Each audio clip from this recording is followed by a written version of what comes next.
Hello बच्चों, आज के लेक्चर में हम जेईई मेंस 2025 में जनवरी सेशन के अंदर प्रोबेबिलिटी पे जितने भी क्वेश्चन पूछे गए हैं वो सभी सोल्व करेंगे। पहला क्वेश्चन देखो बच्चों, बिल्कुल आसान क्वेश्चन है ये।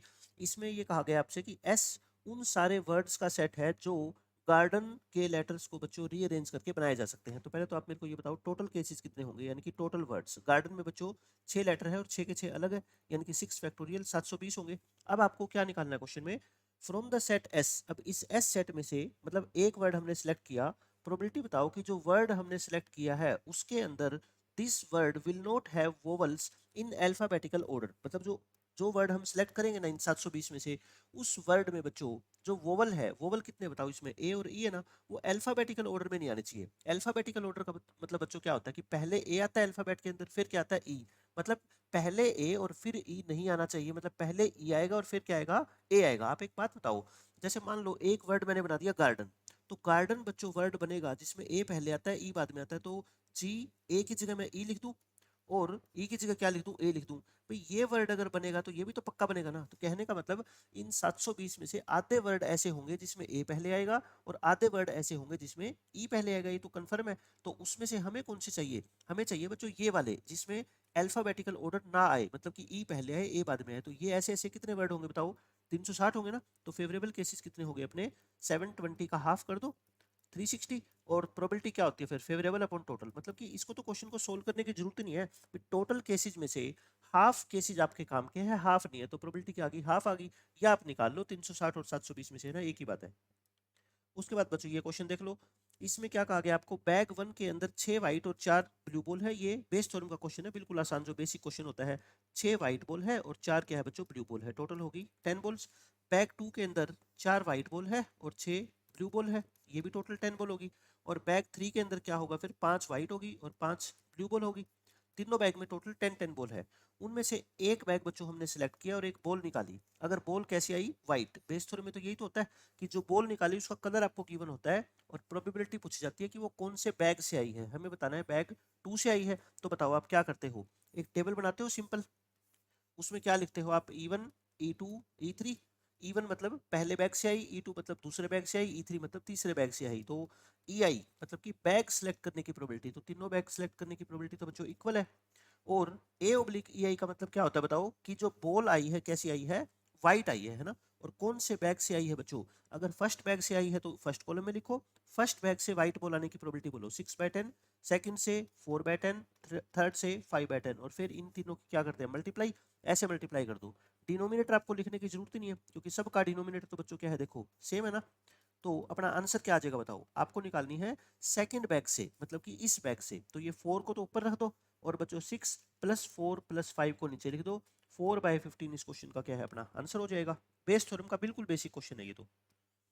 इसके बाद ये क्वेश्चन देख लो बच्चों, इसमें क्या कहता है, इस ये भी बेस थ्योरम का क्वेश्चन है। बैग वन के अंदर 4 व्हाइट और 5 ब्लैक बॉल है, 4 व्हाइट बॉल है और 5 ब्लैक बॉल है, टोटल होगी 9 बॉल्स। ठीक है, ये होगा अपना बेस थ्योरम का। चलो देखते हैं इसमें, बैग टू के अंदर n व्हाइट बॉल है और 3 ब्लैक बॉल है। ये होगी बच्चों n व्हाइट बॉल और 3 क्या होगी अपनी ब्लैक बॉल, टोटल होगी n+3। ये हो गया। One ball is drawn randomly from bag one. हाँ, ये बेस थ्योरम का क्वेश्चन नहीं है। इसमें क्या कहा गया आपसे, ध्यान से पढ़ो। इसके अंदर बच्चों आपसे कहा गया कि एक फर्स्ट बैग में से आपने एक बॉल निकाली और उसको ट्रांसफर कर दिया सेकंड बैग में। ये टोटल प्रोबेबिलिटी के अंदर आपने क्वेश्चन पढ़ा होगा कि यहाँ से बच्चों एक बॉल निकाल के और आपने सेकंड बॉल बैग के अंदर डाल दी। और आपसे ये पूछा जाता था कि अब सेकंड बैग से एक बॉल आप निकालोगे और प्रोबेबिलिटी बताओ कि वो व्हाइट आएगी या ब्लैक आएगी, ऐसा पूछा जाता था क्वेश्चन में। बट ये क्वेश्चन रिवर्स हो गया। अब कहता है बैग टू से हमने अब एक बॉल निकाली, प्रोबेबिलिटी कि वो बॉल व्हाइट आई है उसकी प्रोबेबिलिटी गिवन है, तो एन की वैल्यू बताओ, है ना, उल्टा क्वेश्चन हो गया। तो मतलब ये कौन सी थ्योरम है बताओ, टोटल प्रोबेबिलिटी थ्योरम या टोटल प्रोबेबिलिटी लो। टोटल प्रोबेबिलिटी लो क्या होता है बच्चों, देखो आपने फर्स्ट बैग से यहाँ बना लिया करो डायग्राम, है ना, आपको आसान लगेगा फिर। फर्स्ट बैग के अंदर बच्चों ये बॉल का कॉम्बिनेशन है, आपने इसमें से एक बॉल निकाली। अब इसमें से जो बॉल आप निकालोगे बच्चों, हो सकता है वो बॉल कैसी आए, व्हाइट आए, या हो सकता है वो बॉल कैसी आए, ब्लैक आए। दो केस पॉसिबल है। अच्छा, व्हाइट बॉल आए उसकी प्रोबेबिलिटी कितनी है बताओ, 4/9, और ब्लैक आए उसकी प्रोबेबिलिटी कितनी है, 5/9। अब आपने मान लो व्हाइट बॉल निकाल के और इस सेकंड बैग के अंदर डाल दी, तो अब सेकंड बैग की नई पोजीशन क्या बन जाएगी बताओ। इसमें n व्हाइट पहले ही थी, अब व्हाइट एक और निकाली तो कितनी होगी बच्चों, n+1 व्हाइट होगी और 3 क्या होगी इसमें, ब्लैक, और ये क्या होगी, व्हाइट। टोटल बॉल तो कितनी होगी, n+4। पहले n+3 थी, अब एक पोल निकाल और डालोगे तो n+4 होगी ना। और यहाँ पे बच्चों सेकंड बैग की कंडीशन क्या बन जाएगी, देखो व्हाइट तो n ही है ना, व्हाइट तो क्या है बच्चों n है। ब्लैक बॉल पहले कितनी थी, इसमें 3 थी, अब एक बढ़ के कितनी हो जाएगी, 4 हो जाएगी। टोटल तो वही n+4 ही होनी है, ठीक है। अब आपने सेकंड बैग से एक बॉल निकाली और वो बॉल कैसी आनी चाहिए, व्हाइट आनी चाहिए। तो बताओ इस बैग से अब व्हाइट बॉल निकालने की प्रोबेबिलिटी कितनी होगी, इस सेकंड बैग से बात कर रहा हूँ। इसमें टोटल कितनी, n+4 में से व्हाइट कितनी बोलो, n+1। और यहाँ से बच्चों इस केस के अंदर व्हाइट बॉल आने की प्रोबेबिलिटी कितनी होगी, टोटल तो नीचे, और व्हाइट कितनी है बच्चों, n। तो यानी कि या तो ये केस होगा या फिर ये केस होगा। तो आपको बताओ व्हाइट बॉल आने की प्रोबेबिलिटी 29/45 दे रखी है। तो कैसे करते हैं टोटल प्रोबेबिलिटी में, पहले बैग से बॉल आए व्हाइट, उसकी प्रोबेबिलिटी 4/9। फिर दूसरे बैग से जो बॉल निकाले वो व्हाइट आए, उसकी प्रोबेबिलिटी कितनी, n+1/n+4। या फिर बच्चों पहले बैग से बॉल आए ब्लैक, 5/9। और दूसरे बैग से व्हाइट आए, दूसरे से तो व्हाइट आनी ही चाहिए, ठीक है, इसकी प्रोबेबिलिटी कितनी है, n/n+4। और ये टोटल प्रोबेबिलिटी बच्चों आपको क्या दे रखी है, 29/45 दे रखी है। बात समझ आ गई, बस इसको सोल्व करके n निकाल लो। ये 9 तो कट ही जाएगा, 9 कट गया तो क्या आ गया बताओ, 4n+4 प्लस 5n, n+4 मैंने एलसीएम ले लिया, ठीक है। क्या आ गया बच्चों, ये 29/5, क्रॉस मल्टीप्लाई कर दो तो ये 4 + 5 9, 9 5 जा 45 और प्लस 20। और ये कितना आ गया अपना 29n प्लस 116। इधर ले आओ इसको तो ये कितना आ जाएगा 16n = 96। तो n की वैल्यू कितनी आ गई बच्चों 6, n = 6 इस क्वेश्चन का आंसर है। कोई मुश्किल नहीं था, बिल्कुल बेसिक क्वेश्चन है। जो टोटल प्रोबेबिलिटी लो होती है उसमें पहले दूसरे क्वेश्चन के अंदर ये चीजें बता दी जाती है। अब बच्चों ये क्वेश्चन देख लो, सिंपल फॉर्मूला बेस्ड क्वेश्चन है और इसमें कोई नई बात नहीं है। आपको ए और बी दो इवेंट्स दे रखी है, उसके इंटरसेक्शन की प्रोबेबिलिटी आपको मालूम है। और क्या दे रखा है बच्चों, देखो ध्यान से, पी ए/बी और पी बी/ए ये इस इक्वेशन के रूट्स है। तो आप लिखो एक बार, 12x² - 7x + 1 = 0। इसके रूट क्या है बोलो, पी ए/बी और पी बी/ए रूट्स है। तो रूट्स है तो बच्चों क्वाड्रेटिक का फॉर्मूला लगा दो, sum of roots product of roots, sum of roots यानी कि a/b plus probability of b/a। ये बच्चों कितनी दे रखी है आपको बताओ, सम क्या आएगा यहाँ से 7/12 आएगा, सम ऑफ रूट्स ये, ठीक है। फॉर्मूला खोल दो, a/b का फॉर्मूला क्या होता है बताओ, ऊपर तो इंटरसेक्शन होता है और नीचे क्या होती है प्रोबेबिलिटी ऑफ b। यहाँ पे भी बच्चों ऊपर तो इंटरसेक्शन, नीचे क्या हो जाएगी प्रोबेबिलिटी ऑफ a। अब आप ध्यान से बताओ मेरे को, इंटरसेक्शन की प्रोबेबिलिटी कितनी है बोलो, 1/10 है ना, या 0.1 मान लो। तो इसको 1/10 लिख दो, 1/10 कॉमन ले लो दोनों से, तो क्या आ जाएगा 1/pa + 1/pb लिख दो बोलो। और ये कितनी आ गई 7/12, ये 10 उधर जाके मल्टीप्लाई हो जाएगा तो 1/pa + 1/pa। सिंपल कैलकुलेशन करनी है और कुछ भी नहीं है इस क्वेश्चन में। तो 7/12 को 10 से मल्टीप्लाई कर दो तो ये बच्चों आई थिंक आ गया 35/6 आ गया, ठीक है। यहाँ तक एक बार मैं छोड़ रहा हूँ। अब अपने को क्या करना है, product of roots. Product of roots बच्चों क्या होता है, P a/b into P b/a, इनका जो प्रोडक्ट आएगा वो कितना आएगा बच्चों 1/12। क्वाड्रेटिक में प्रोडक्ट ऑफ रूट c/a होता है। और इसका फॉर्मूला लगा दो, क्या होता है ये p a/b/pb। और ये क्या होता है बच्चों p a/b/pa = आ गया अपना कितना 1/12। अपने को सिर्फ क्वाड्रेटिक के ऊपर खेलना है, क्वाड्रेटिक के ऊपर मैं काम कर रहा हूँ, बाकी कुछ भी नहीं देख रहा मैं, ठीक है। अब ऊपर तो क्या आ गया बच्चों p a/b का होल स्क्वायर, और होल स्क्वायर कितना हो जाएगा बताओ 1/100 हो जाएगा ना, क्योंकि 1/10 × 1/10। और नीचे क्या आ गया बोलो pa × pb। तो यहाँ से आई थिंक pa × pb की वैल्यू आ गई 1/pa × pb बच्चों क्या आ गया 100/12, या 4 पे काट दो इसको 25/3। तो या मैं कहूँ कि pa × pb कितना आ गया बच्चों, pa × pb वो आ गया 3/25, ठीक है, एक ही बात है।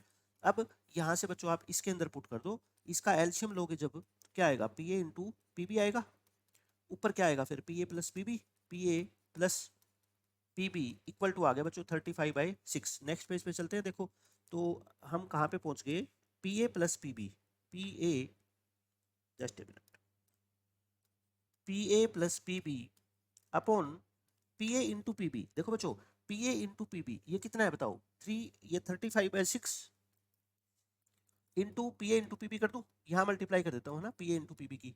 और pa × pb की बच्चों वैल्यू हम जानते ही हैं, pa × pb की वैल्यू देख लो कितनी है 3/25। ये कितनी है 3/25। तो यहाँ से बस इसको सिंप्लीफाई कर लो, देखो 3 2 जा 5 पे काटोगे 5 5 जा 5 7 जा 7/10 आ गई। ये कितनी आ गई 7/10 यानी कि 0.7 आ गई। अब अपने को जो निकालना है ना फाइनल आंसर, उसको देखो बच्चों, पी ए यूनियन बी का कॉम्प्लीमेंट, आंसर क्या है अपना P A complement union B complement है। और नीचे क्या है बच्चों, A complement intersection B complement. अब आपको पता है कि दोनों कॉम्प्लीमेंट अलग अलग हो तो बच्चों इनको इकट्ठा किया जा सकता है, इकट्ठा कर दो और बीच का साइन चेंज कर दो, इंटरसेक्शन है तो यूनियन, यूनियन है तो इंटरसेक्शन, और ये नीचे इंटरसेक्शन है तो क्या कर दो इसको यूनियन। ऊपर तो क्या आ जाएगा 1 minus P A intersection B, और नीचे क्या आ जाएगा बच्चों 1 minus P A union B. तो बस इंटरसेक्शन की प्रोबेबिलिटी तो दे रखी है आपको 0.1, और यूनियन की प्रोबेबिलिटी क्या होती है याद करो बच्चों, P A plus P B minus P A intersection B. इसलिए बच्चों मैंने P A plus P B निकाला क्योंकि मेरे को देखो लास्ट में चाहिए है ना, लास्ट में सिर्फ अपने को क्या चाहिए P A plus P B, और ये कितना निकाला हमने 0.7, और पी इंटरसेक्शन की प्रोबेबिलिटी तो 0.1 थी, तो 0.9 1 में से 0.6 गया 0.4, तो फाइनल आंसर कितना आ गया बच्चों 9/4। बिल्कुल आसान क्वेश्चन, बिल्कुल बेसिक क्वेश्चन, सिर्फ अपने को ये सोल्व करनी थी, इसका आंसर ये आएगा। और अपने को ये तो दे ही रखा है यूनियन चाहिए, यूनियन के लिए मेरे को क्या चाहिए बच्चों P A plus P B, P A plus P B मैंने इन दोनों इक्वेशन को सोल्व करके निकाल दिया आसानी से। बस इस क्वेश्चन में कोई नई बात तो है नहीं। और इस क्वेश्चन में देख लो बच्चों बिल्कुल बेसिक क्वेश्चन है ये भी, आपका एलिमेंट्स की बुक के अंदर ऐसे ऐसे बहुत क्वेश्चन आपको दे रखे हैं कि ए और बी अल्टरनेटिवली एक पेयर ऑफ डाइस को उछालते हैं, मतलब दोनों के पास बच्चों एक पेयर ऑफ डाइस है, दो डाइस है, एक बार ए उछालेगा एक बार बी, फिर ए फिर बी, ऐसे अल्टरनेटिवली। और ए कहता है जीतेगा कब, if he throws a sum of 5, मतलब कि एक ए ने तो क्या कंडीशन लगा रखी है, जैसे मान लो आप दो फ्रेंड हो, एक का नाम ए एक का नाम बी, आपका नाम ए है, आपको ये लगता है कि सम जो दोनों नंबर का 5 है ना वो मेरा फेवरेट है, मतलब कि आपके लिए लकी नंबर है 5, ठीक है। तो आप कहते हो मैं शर्त तब जीतूंगा जब दोनों नंबर का सम कितना आएगा 5 आएगा। बी कहता है मेरा लकी नंबर है 8, मैं शर्त तब जीतूंगा जब दोनों का सम कितना आएगा 8 आएगा, ठीक है। बी जीतेगा, और जिसका पहले आ गया, अगर मान लो ए ने उछाला और सम 5 आ गया तो ए जीत जाएगा, ए का सम 5 नहीं आया और बी ने उछाला बी का सम 8 आ गया तो बी जीत जाएगा। ये तो सिंपल सी बात होती है।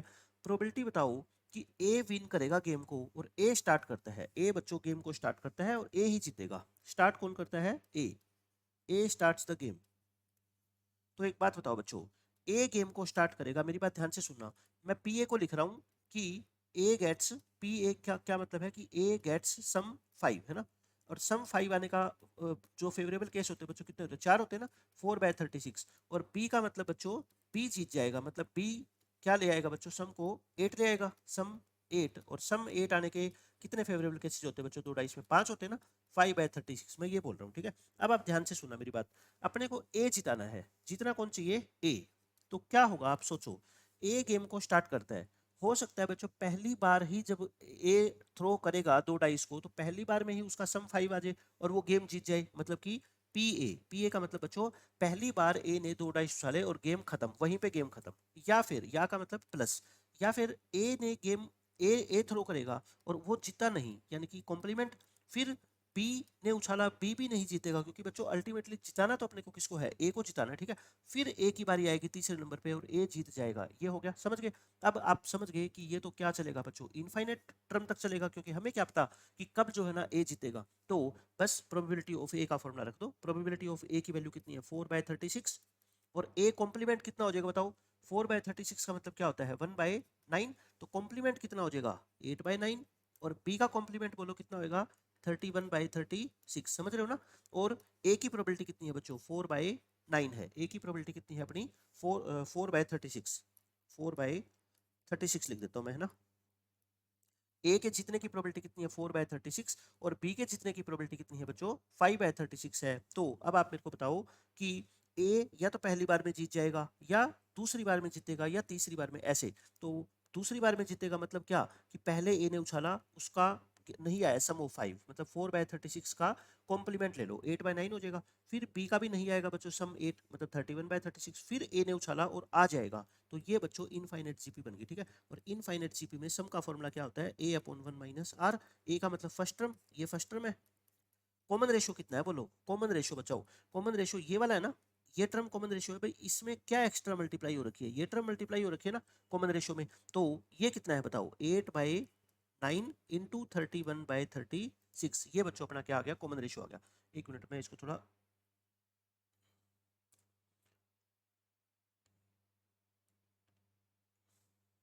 अब सोल्व करते हैं। तो देखो बच्चों अब क्या आ गई, ये ऊपर अपना 1/9 और नीचे 36 इंटू 9 क्या ले लो एल्शियम ले लो, तो 36 इंटू 9 माइनस 8 इंटू 31, तो 1/9, ये 36 इंटू 9 ऊपर ले जाए क्या, 36 इंटू 9 ऊपर कर दो, और नीचे कितना है 9 इंटू 36 इंटू 9 और -8 इंटू 31 है ना। बस इसको क्या कर लो बच्चों, सिंप्लीफाई कर लो। ये 9 से 9 तो कट ही गया ना, तो 36 अपॉन 36 9 जा कितना होता है बच्चों, 360 में से 36 घटाओ 324, और ये कितना होता है 8, और 8 3 जा 24, तो 36 अपॉन ये कितना आ गया अपना, 4 में से 8 गया, 4 में से 14 में से 8 गया 6, और 31 में से गया 76, तो 4 पे काट दो, 4 9 जा 4 19 जा है ना, 9 9/19 इस क्वेश्चन का आंसर आएगा। मतलब बिल्कुल आसान क्वेश्चन था, आपको सिर्फ ये लिखना है कि एपी का जो जीपी का इनफाइनाइट टर्म का सम क्या होता है। इसमें फर्स्ट टर्म और कॉमन रेशियो की वैल्यू आपको पता ही है, रख दो, आंसर आ जाएगा आपका। उसके बाद बच्चों वेरिएंस का फॉर्मूला देखो, ये तो हर बार 2022 में 23 में 24 में हमने बहुत सारे क्वेश्चन किए हैं कि एक प्रोबेबिलिटी डिस्ट्रीब्यूशन आपको गिवन होता है, उसका मीन निकालने का फॉर्मूला क्या होता है बच्चों, sigma p i x i होता है, और वेरिएंस का फॉर्मूला क्या होता है, sigma p i x i square minus sigma p i x i का होल स्क्वायर। मतलब ये तो क्या होता है, मीन होता है ना, मीन का होल स्क्वायर। और एक्स आई स्क्वायर, एक्स आई क्या होता है बच्चों, जो वेरिएबल होता है उसकी वैल्यू क्या क्या हो सकती है, वो आपको क्वेश्चन से भी समझ आ जाएगा। देखो ये क्वेश्चन तो बच्चों तीनों बार 22 में 23 में 24 में तीनों बार रिपीट हुआ है, बिल्कुल same as it is question, कि 3 डिफेक्टिव ऑरेंज मिक्स हो गए बच्चों 7 गुड वंस के साथ। मतलब एक बैग के अंदर आप ये मान लो 7 जो है ना अच्छे ऑरेंज है, और उसके साथ 3 क्या है बच्चों बैड ऑरेंजेज है, टोटल 10 ऑरेंजेज है, ठीक है। और ये कहता है ये बिल्कुल एक जैसे है सारे के सारे ऑरेंज, मतलब इसको देख के कोई ये नहीं पता कर सकता कि ये ऑरेंज जो है वो गुड है या बैड है। मतलब आप जो भी ऑरेंज निकालोगे इस बैग में से वो रैंडमली निकालोगे, उसके बारे में आपको पता नहीं है, ठीक है।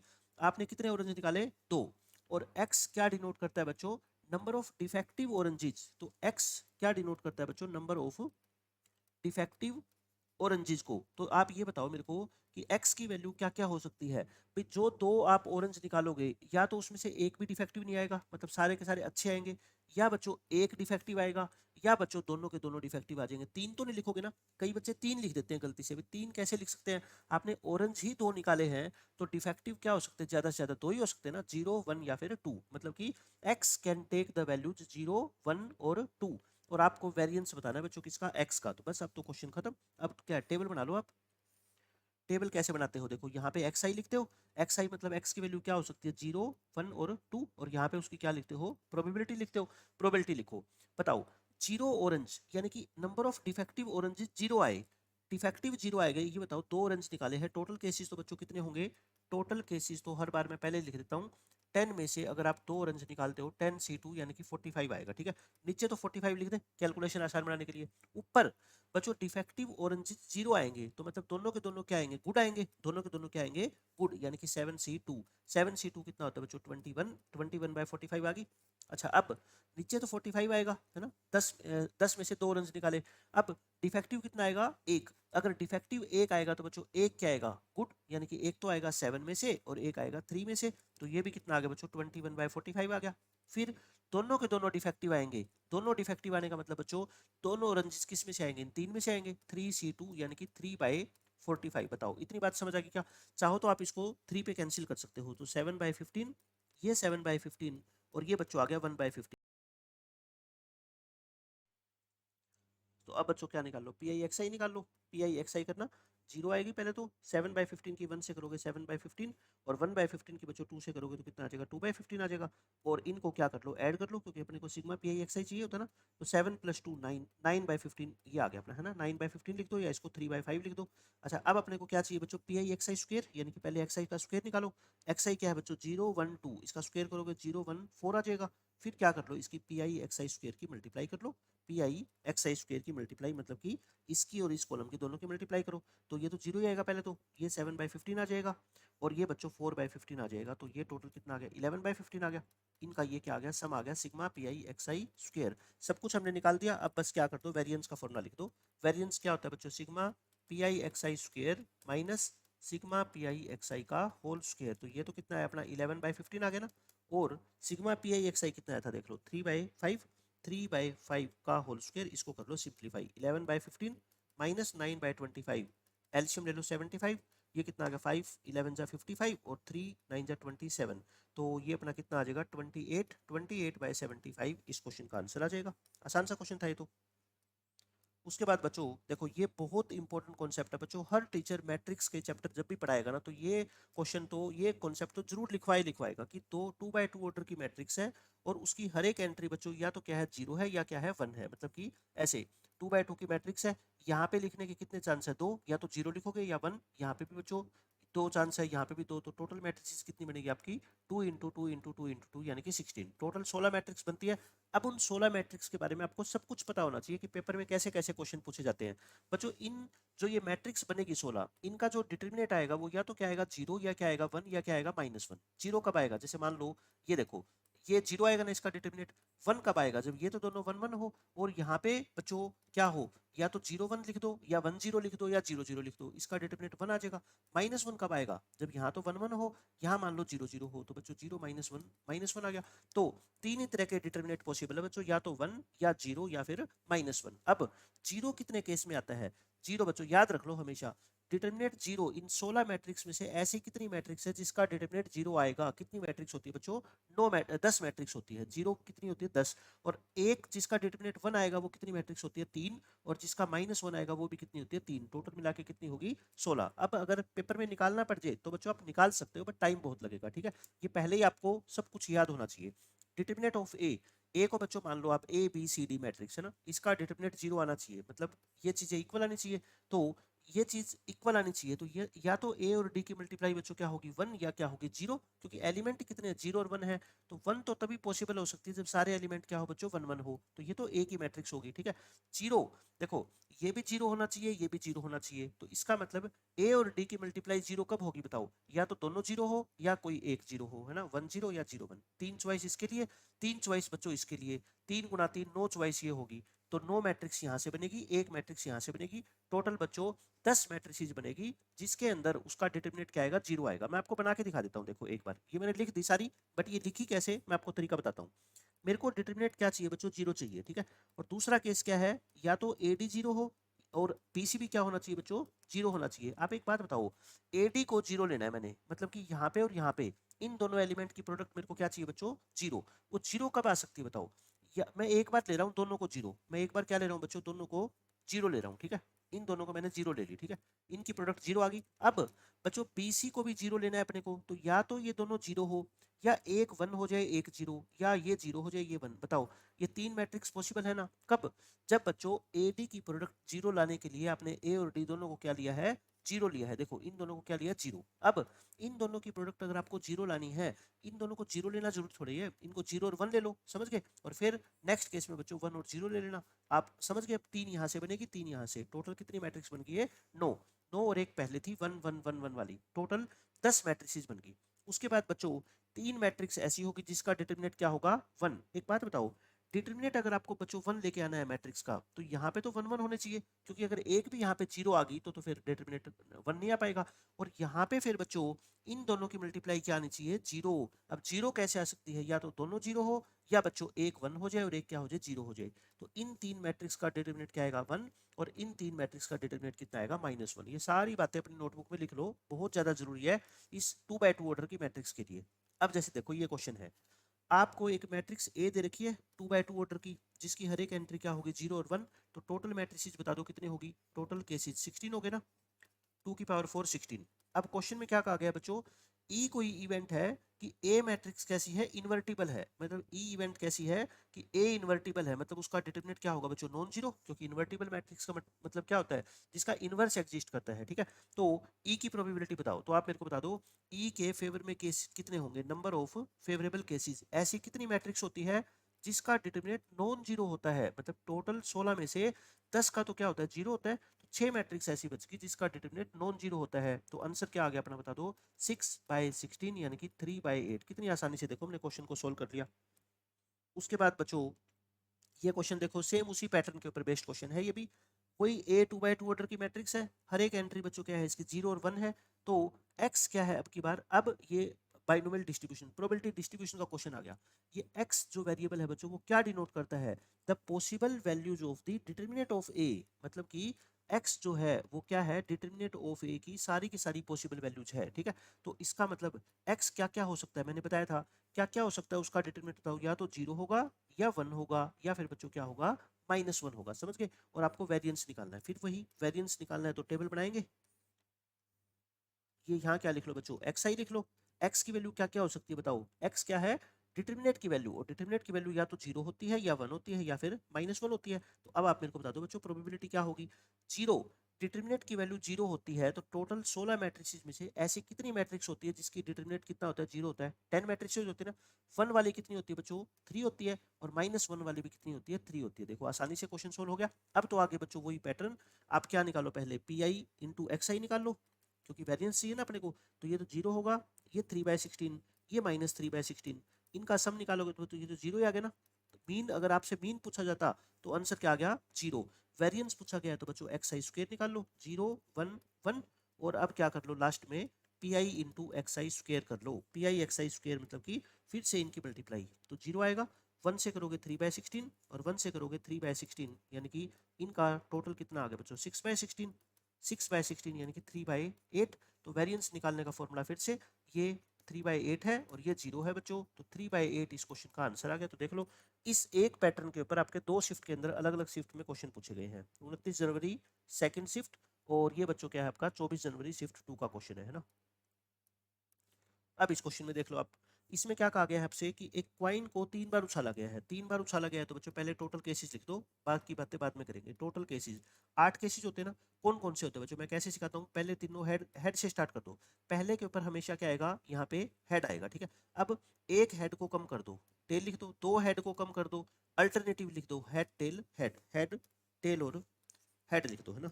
अल्टरनेटिव पोजीशन पे लिख दो हेड टेल हेड। ऐसे ही बच्चों टेल से स्टार्ट कर दो, फिर एक टेल को कम कर दो, फिर दो टेल को कम कर दो, और फिर अल्टरनेटिव टेल हेड टेल। ये टोटल 8 केसेज होते हैं।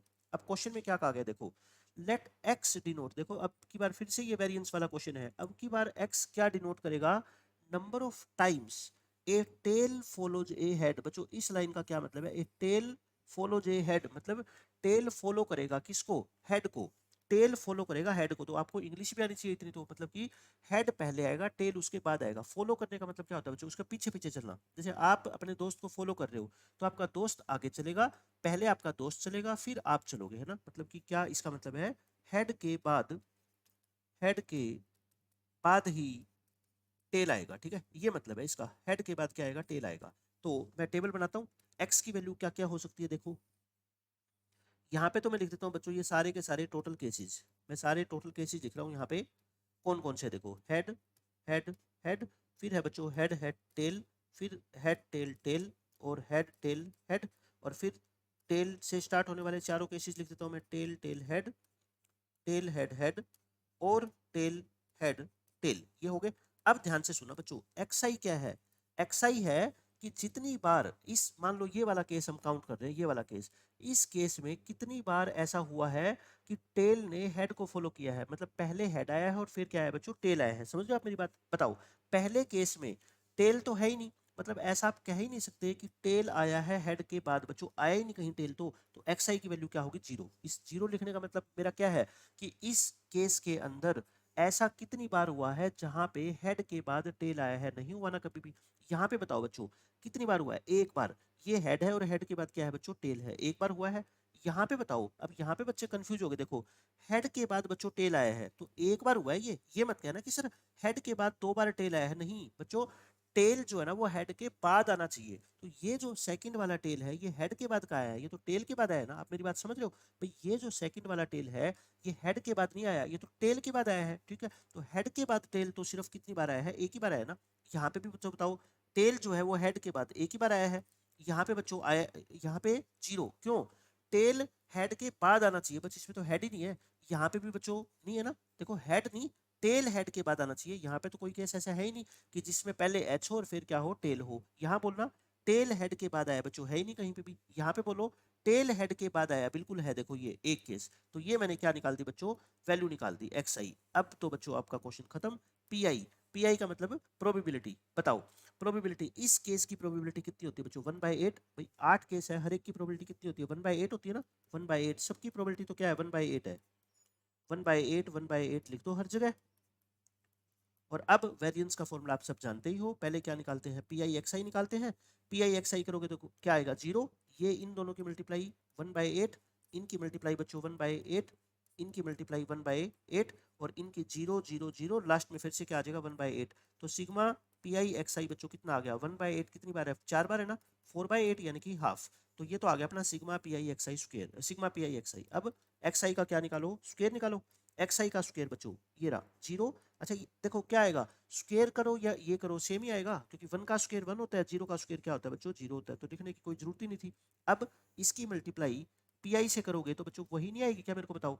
चाहे पी आई की मल्टीप्लाई बच्चों एक्स आई से करो या एक्स आई के स्क्वायर से करो, आंसर तो सेम आएगा, क्योंकि 0 का स्क्वायर भी 0 होता है, 1 का स्क्वायर भी 1 होता है, ठीक है। तो कोई फर्क नहीं पड़ेगा। इसका आंसर भी कितना आएगा 1/8, यहाँ पे भी कितना आएगा, सॉरी यहाँ कितना आएगा आपका 0, स्टार्टिंग में कितना आएगा अपना 0 आ जाएगा ना। मतलब मैं ये एज इट इज लिख रहा हूँ कॉपी करके, ये सारी बातें सेम लिखूंगा मैं, ठीक है। तो ये सेम लिखोगे बच्चों, तो इसका भी sigma p i x i square कितना आएगा बताओ, वही 1/2 आ जाएगा। क्या क्या आ गया, ये 1/2 आ गया, ठीक है। अब आपको क्या चाहिए, अब आपको बच्चों क्या रखा है कि जो म्यू है ना वो तो क्या है, मीन है। म्यू तो मीन है बच्चों, इस डिस्ट्रीब्यूशन का मीन क्या होता है, सिग्मा पी आई एक्स आई, और ये कितना है 1/2। और जो सिग्मा स्क्वायर है बच्चों ये क्या है, वेरियंस है। तो वेरियंस का फॉर्मूला क्या होता है बता दो आप, sigma p i x i square minus sigma p i x i का होल स्क्वायर। तो ये कितना है बोलो 1/2, और ये कितना है 1/2 का होल स्क्वायर। तो 1/2 में से 1/4 घटाओगे तो 1/4 आ गया। अब अपन ने सब कुछ निकाल दिया, आंसर निकाल दो फाइनल, कितना है 64 into mu plus sigma square. 64 mu का मतलब मीन और सिग्मा स्क्वायर का मतलब वेरियंस। तो बस एलसीएम ले लो नीचे 4, 4 एलसीएम लोगे तो कितना आ गया, ऊपर 3 आ गया। ये 16 16 3 जा 48, 48 बच्चों इस क्वेश्चन का आंसर आ जाएगा। अच्छा क्वेश्चन था, लेकिन वही 3 क्वेश्चन मैं आपको लगातार करा चुका हूँ बाई अपने प्रोबेबिलिटी डिस्ट्रीब्यूशन के, जहां पे मीन निकालना होता है और अपने को वेरिएंस निकालना होता है। अब बच्चों इस क्वेश्चन को पढ़ो, ये आपका जो है क्वेश्चन है कंडीशनल प्रोबेबिलिटी का, जहां पे भी गिवन दैट वर्ड लगा दे। देखो बच्चों एनसीईआरटी के अंदर ये क्वेश्चन पढ़ा दिया जाता है ऐसे ऐसे, कि आपने 2 बॉल निकाली है एक एक करके विदाउट रिप्लेसमेंट एक बैग के अंदर से, और उस बैग के अंदर बॉल्स का कॉम्बिनेशन क्या क्या है बच्चों, 4 व्हाइट है और 6 ब्लैक बॉल है, टोटल 10 बॉल्स है इस बैग में, और आपने 2 बॉल निकाली एक एक करके without replacement. If if the probability that the first selected ball is black, given that बच्चों मैंने क्या कह रखा है, गिवन दैट वर्ड लगा आ जाए, मतलब कि ये कंडीशन है, और जहां पे कंडीशन लगी होती है उसको इवेंट क्या मानते हैं, बी। और बच्चों जो पूछा जाता है उसको क्या मानते हैं, इवेंट ए।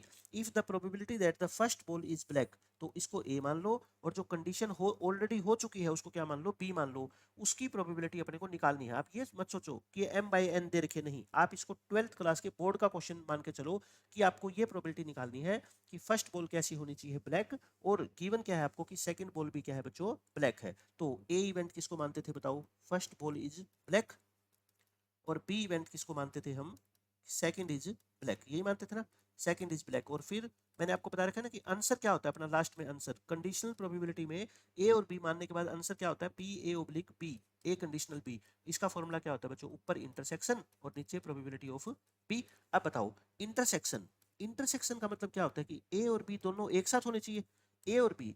ए क्या है बच्चों की पहली बॉल ब्लैक आएगी, बी क्या है कि दूसरी बॉल ब्लैक आएगी, दोनों का इंटरसेक्शन का मतलब क्या कि पहली भी ब्लैक आएगी और दूसरी भी क्या आएगी, ब्लैक आएगी। मतलब प्रोबेबिलिटी निकालो कि first black and second black, intersection का मतलब तो यही होता है कि दोनों इवेंट एक साथ पर जो है ना होनी चाहिए, फर्स्ट भी ब्लैक और सेकंड भी ब्लैक। फर्स्ट बॉल ब्लैक आए बताओ उसके चांस कितने हैं, फर्स्ट ब्लैक आए 6/10, और सेकंड ब्लैक आए उसके बच्चों एक कम हो जाएगा ना, और एक टोटल में से कम हो जाएगा। तो कितना आ गया, ये ऊपर आ गया 30 और नीचे आ गया 90, यानी कि 1/3, 1/3 बच्चों हो गए इंटरसेक्शन के केस, ठीक है। अब बोलो प्रोबेबिलिटी ऑफ बी। अब मैंने आपको हमेशा ये बात बताई है कंडीशनल प्रोबेबिलिटी में कि जब बी की प्रोबेबिलिटी आप निकालोगे तो आपको ए को ध्यान में नहीं रखना, ठीक है, ए को भूल जाओ। बी सिर्फ क्या है बच्चों कि सेकंड बॉल ब्लैक है। आप बस मेरे को ये बात बता दो कि सेकंड बॉल ब्लैक आए, इस बात की प्रोबेबिलिटी कैसे निकालोगे। भाई सेकंड तो ब्लैक है लेकिन फर्स्ट के बारे में तो नहीं पता, तो 2 केस आएंगे, कौन कौन से बताओ।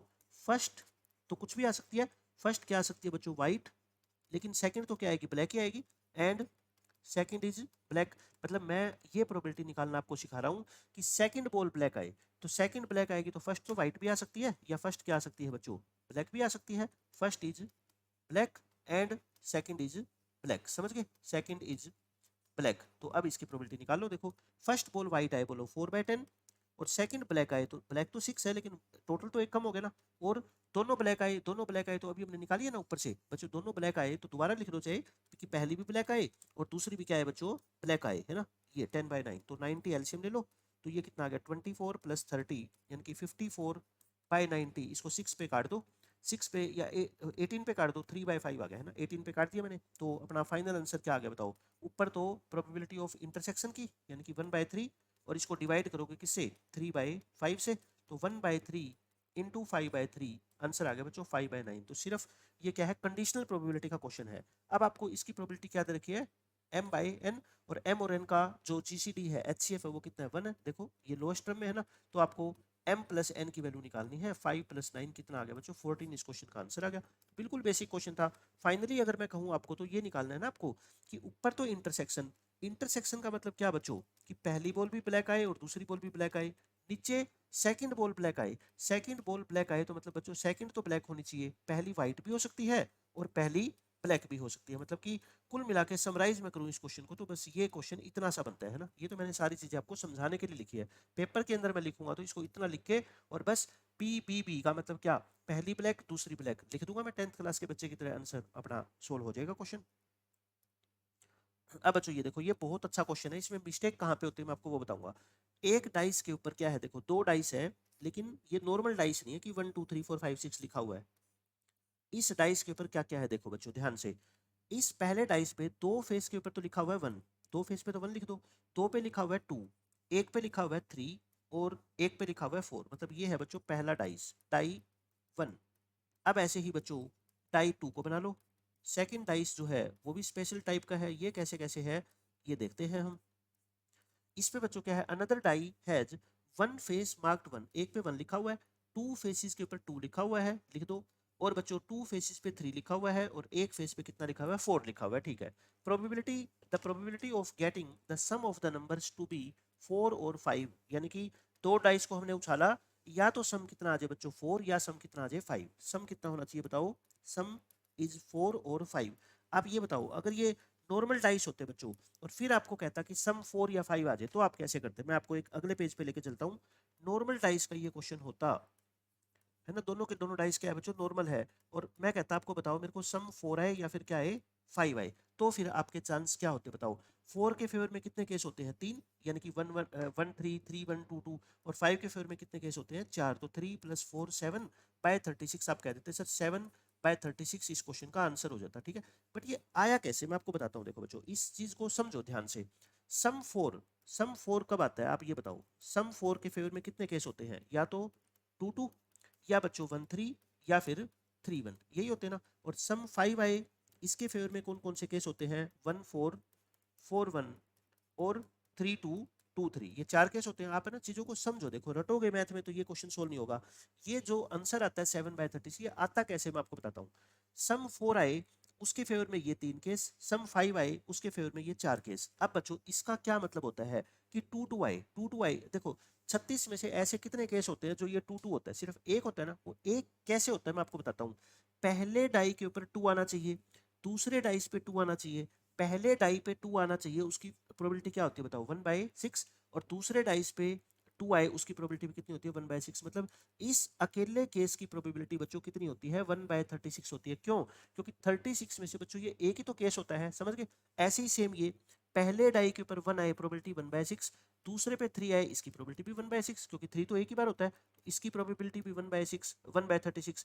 तो आप समझ गए, तो इन सातों के सातों केस की जो प्रोबेबिलिटी होगी वो क्या होगी 1/36 होगी, और फिर इन सातों को हम ऐड करेंगे, क्यों, क्योंकि ये भी हमारे काम का है, ये भी काम का है, ये भी काम का है, तो बच्चों फाइनल आंसर आता है कितना 7/36। आप समझ गए, यहाँ पे हर केस बच्चों चांस हर केस के आने के सेम थे, जैसा 1 का चांस है वैसा ही 2 का है वैसा ही 3 का है, इसलिए सबकी प्रोबेबिलिटी क्या है 1/6 1/6 1/6। लेकिन लेकिन बच्चों इस डाइस के अंदर देखो, पहले तो आप मेरे को ये बताओ सम 4 आए, सम कितना आना चाहिए 4, तो वो कैसे कैसे पॉसिबल हो सकता है, मतलब कि पहले डाइस के ऊपर क्या आना चाहिए और दूसरे पे क्या।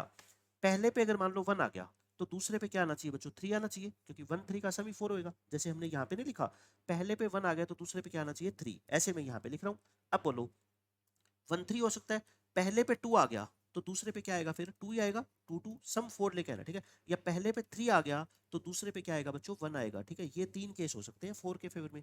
अब सम 5 आए उसका बता दो आप मेरे को, थोड़ा मैं स्पेस दे के लिखता हूँ। सम कितना आना चाहिए अब 5। अब आप बच्चों बता दो सम 5 आए तो पहले पे अगर मान लो 1 आ गया, ठीक है, तो दूसरे पे कितना आना चाहिए 4। पहले पे मान लो 2 आ गया तो दूसरे पे कितना आना चाहिए बच्चों 3। और पहले पे 3 आ गया तो दूसरे पे कितना आना चाहिए 2 आना चाहिए। बताओ समझ गए। और यहाँ पे 4 आए तो यहाँ पे कितना आना चाहिए 1, क्योंकि यहाँ पे भी तो हो सकता है।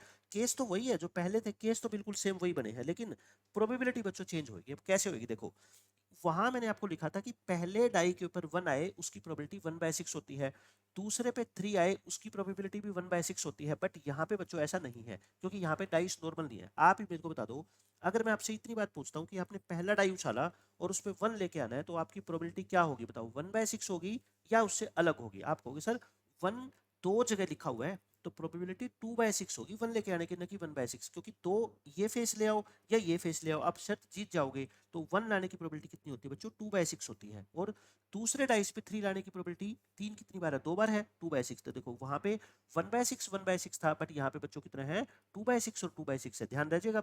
अब बस आपको पता लग गया। अब दोनों पे 2 2 लेके आना है। पहले पे 2 आए उसकी प्रोबेबिलिटी बोलो कितनी 2/6, क्योंकि दो जगह लिखा हुआ है और दूसरे पे भी दो जगह लिखा हुआ है ना, ये हो गया। इस पे 3 आए, पहले पे 3 आए 1/6, और इस पे 1 आए ये भी कितनी है 1/6। पहले पे 1 आए देख लो कितनी जगह लिखा हुआ है 2 बार। दूसरे पे 4 आए कितनी बार लिखा हुआ है एक बार। 2 2 कितनी बार लिखा हुआ है पहले पे 2 बार। 3 कितनी बार लिखा हुआ है दूसरे पे 2/6। 3 पहले पे 3 कितना लिखा हुआ है बताओ एक बार। और इस पे 2 कितनी बार लिखा हुआ है 2 बार। इस पे 4 कितनी बार लिखा हुआ है एक बार, और इस पे 1 कितनी बार लिखा हुआ है एक बार। अब इन सारी प्रोबेबिलिटी को क्या कर दो आप ऐड कर दो बस। अब आपको समझ आ गया कि ये पैटर्न कैसे काम करता है। तो ये कितना हो गया देखो, नीचे तो 36 एलसीएम आ जाएगा। वहां पे तो कितना था बच्चों ऊपर 1 1 1, लेकिन यहाँ 1 1 नहीं है। यहाँ कितना है बताओ 4 plus 4 plus 1 plus 2 plus 4 plus 2 plus 1। Answer निकालना 9 9 और 6 15 15 और 3 18 18/36 यानी कि हाफ। अब देखो समझने के बाद आपको ये क्वेश्चन अब कितना आसान लगेगा कि कैसे ये काम करता है। प्रोबेबिलिटी वहां पे तो 1/6 1/6 1/6 थी, बट यहाँ पे बच्चों ऐसा नहीं है। यहाँ पे अगर पहले डाई के ऊपर आपको 2 लेके आना है तो 2 बच्चों इसके दो फेसेस के ऊपर लिखा हुआ है, तो प्रोबेबिलिटी 2/6 होगी ना कि 1/6 होगी, ठीक है। अब ये क्वेश्चन देख लो बच्चों, बिल्कुल बेसिक अंडरस्टैंडिंग के ऊपर क्वेश्चन था। ये एक बच्चों बोर्ड के ऊपर आपने 16 स्क्वायर बना रखे हैं, ठीक है। ये कितने स्क्वायर काउंट करने हैं आपको 16 स्क्वायर बने हुए हैं।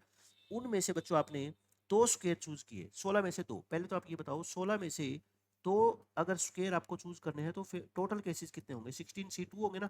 तो 16 × 15/2 8 8 15 जा 120। टोटल 120 केस होते हैं कि इन 16 में से आप कौन से 2 स्क्वायर को चूज करोगे। बट आपको प्रोबेबिलिटी निकालनी है किसकी, that they do not have a common side. मतलब जो 2 स्क्वायर आप चूज करोगे ना बच्चों इन 16 में से, उनकी कोई भी साइड कॉमन नहीं होनी चाहिए। मतलब कि आपके फेवरेबल केसेस कौन से बताओ, फेवरेबल केसेस वो है बच्चों the squares which have no common side, which have no common side. इसका क्या मतलब, मैं आपको एक एग्जांपल देके बताता हूँ कि इन 16 में से आपको कौन से 2 स्क्वायर चूज करने हैं। जैसे मान लो मैंने इन 16 स्क्वायर के नाम दे दिए 1 2 3 4 5 6 7 8 9 10 11 12 13 14 15 16, ये 16 स्क्वायर है, ठीक है। इनमें से मेरे को वो वाले 2 स्क्वायर चूज करने हैं जिनमें कोई भी साइड कॉमन ना हो। आप मेरे को बताना मैं 2 स्क्वायर चूज कर रहा हूँ। मान लो एक तो मैंने ये फर्स्ट वाला कर लिया, एक मान लो मैंने ये 11 वाला कर लिया। आप ये बताओ क्या ये 2 स्क्वायर, क्या ये 2 स्क्वायर 1 और 11 वाला जो मैंने किए हैं एक जो केस है, क्या मेरा फेवरेबल केसेस में काउंट होगा क्या। आप कहोगे सर बिल्कुल होगा, क्यों, क्योंकि आपने ये कहा था कि फेवरेबल केस कौन से हैं जिनमें वो 2 स्क्वायर आपको चूज करने हैं, वो वाला केस आपको लेना है जिसमें उनमें कोई भी साइड कॉमन ना हो। बताना इस स्क्वायर की ये 4 साइड है और इस स्क्वायर की ये 4 साइड है, तो इसमें कोई कॉमन थोड़ा ही है, नहीं है ना। तो अब इस तरीके से मैं आपको ये क्वेश्चन समझाना चाहता हूँ कि आपको कहा क्या गया है कि कोई भी 2 साइड कॉमन नहीं होनी चाहिए, ठीक है। लेकिन अब ऐसे तो हम कैसे काउंट करेंगे कॉमन कितनी है कितनी नहीं है, ठीक है। तो इसका आसान तरीका मैं बताता हूँ। पहले आप वो केस निकालो जिसमें कुछ ना कुछ साइड कॉमन है। Number of squares which are adjacent to each other. Adjacent का मतलब समझ गए, जो एक दूसरे से चिपके हुए हैं, एडजेसेंट टू ईच अदर। क्योंकि जो स्क्वायर बच्चों एक दूसरे से चिपके हुए हैं उनमें कोई ना कोई साइड कॉमन जरूर होगी। आप देखना मैं फर्स्ट रो की बात करता हूँ बच्चों, फर्स्ट रो। अगर मैंने स्क्वायर 1 चूज कर लिया और स्क्वायर 2 चूज कर लिया, तो बताओ क्या इन दोनों में कोई ना कोई साइड कॉमन है? बिल्कुल है, ये वाली साइड क्या है बच्चों, दोनों में कॉमन है क्योंकि ये दोनों एक दूसरे से चिपके हुए हैं। तो मतलब कि मैं 1 और 2 को सिलेक्ट कर सकता हूँ। फिर बच्चों 2 और 3 को कर सकता हूँ। 1 3 को मत बोल देना, 1 3 तो अलग अलग है। 3 और 4 को कर सकता हूँ, बिल्कुल कर सकता हूँ। मतलब मैंने ये कहा बच्चों कि फर्स्ट रो में से अगर मेरे को 2 स्क्वायर चूज करने पड़ जाए जिसमें कोई ना कोई साइड कॉमन हो, तो मेरे पास 3 केस होंगे, या तो पहले दोनों को करो, या दूसरे और तीसरे को, या तीसरे और चौथे को, और कोई तो नहीं कर सकते ना। ऐसे ही बच्चों सेकंड रो की बात करता हूं मैं, किसकी? Second row. मैं आपको समझा रहा हूं तब जाके टाइम लग रहा है इतना, है ना।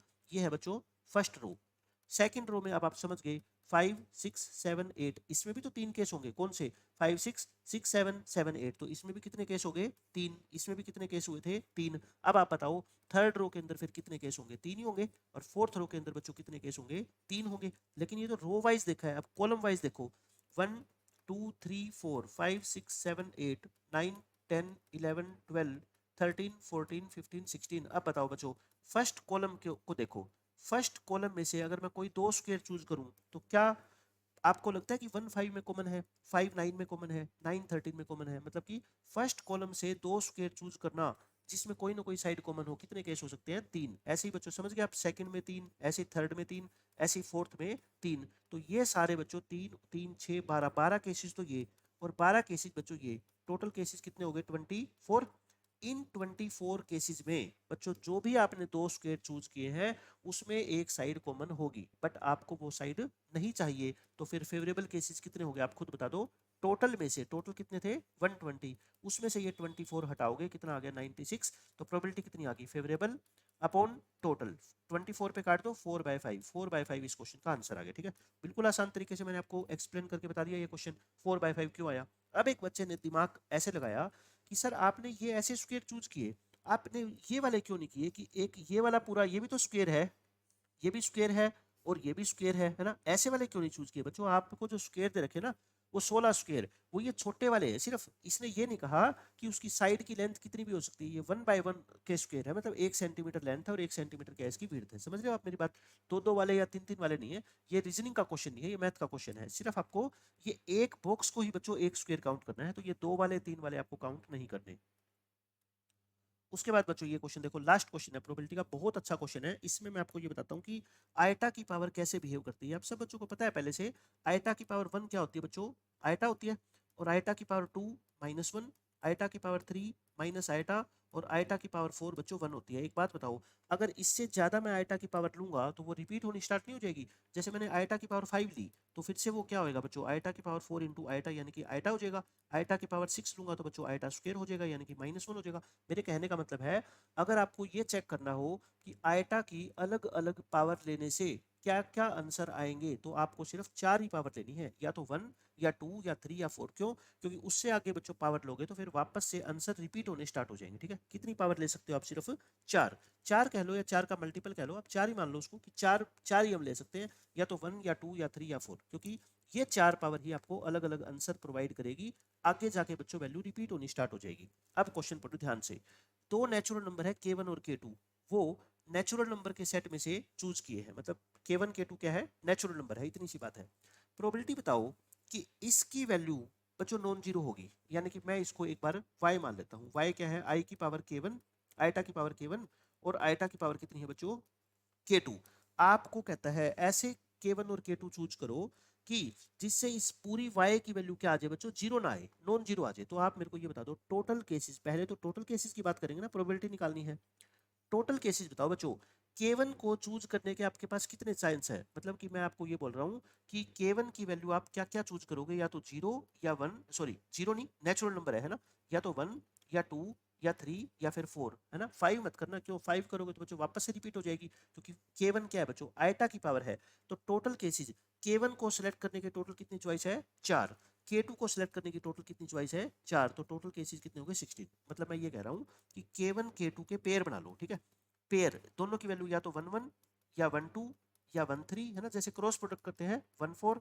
फिर ऐसे ही बच्चों इसकी वैल्यू 2, इसकी वैल्यू 1 2 2 2 3 2 4, इस तरीके से मैं बात कर रहा हूँ बच्चों। ये 16 केस हो गए। ठीक है, 16 केस समझ गए। अब आपके फेवरेबल केसेज बच्चों, आपने K1 को क्या सिलेक्ट करोगे और K2 को क्या सिलेक्ट करोगे कि आई की power k1 plus i two की पावर k2 आई की पावर k2 जीरो ना आए, नॉन जीरो आए। मेरे को ये बताओ आप, वो केस निकालो जिसमें जीरो आ रही है value. Number of cases in which, मतलब ये ऐसा क्वेश्चन था कि कोई भी बच्चा इसको छोड़ ही नहीं सकता। अगर आपको ये वाला पैटर्न समझ आ गया कि है ना, मैं सारे लिख देता हूँ, ये लो 3 1 3 2 3 3 और 3 4, और फिर बच्चों क्या है 4 1 4 2 4 3 4 4।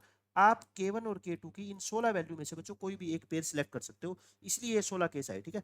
इन विच के आई की पावर k1 प्लस आई की पावर k2 वो जीरो बनता है, ऐसे केस बता दो मेरे को जहां पे ये दोनों ऐड करके बच्चों जीरो बने, मतलब कि k1 की जगह मैं कितना लिखूं और k2 की जगह कितना लिखूं। एक बात बताओ, अगर आप एक नंबर को वन लोगे, एक नंबर को मान लो k1 को आपने वन ले लिया, ठीक है, तो वन लोगे तो उसका आंसर क्या आएगा आयटा। फिर माइनस आयटा कहाँ से आएगा, क्योंकि आपको तो जीरो लेके आना है ना, तो एक आयटा आ गया तो दूसरा माइनस आयटा आ गया, तो मतलब फिर दूसरे नंबर को क्या लेना पड़ेगा आपको, थ्री लेना पड़ेगा। आप मेरी बात समझ रहे हो। अगर आपने इसको वन ले लिया और इसको थ्री ले लिया, या पहले को थ्री ले लिया और दूसरे को वन ले लिया, तो एक बात बताओ बच्चों, ये दोनों का सम फिर आयटा की पावर वन और आयटा की पावर थ्री का सम क्या हो जाएगा, जीरो हो जाएगा ना, हो जाएगा। और बताओ क्या ले सकते हो, मतलब आप ये कह रहे हो मेरे को कि सर अगर आपने किसी एक को वन ले लिया तो दूसरे को थ्री लेना पड़ेगा, तब जाके सम जीरो आएगा। फिर एक बच्चा कहेगा नहीं सर मैं एक को टू लूंगा और फिर एक को क्या लेना पड़ेगा फोर, क्योंकि आयटा की पावर टू और आयटा की पावर फोर का ही सम तो बच्चों कितना होता है, जीरो होता है ना, समझ गए आप।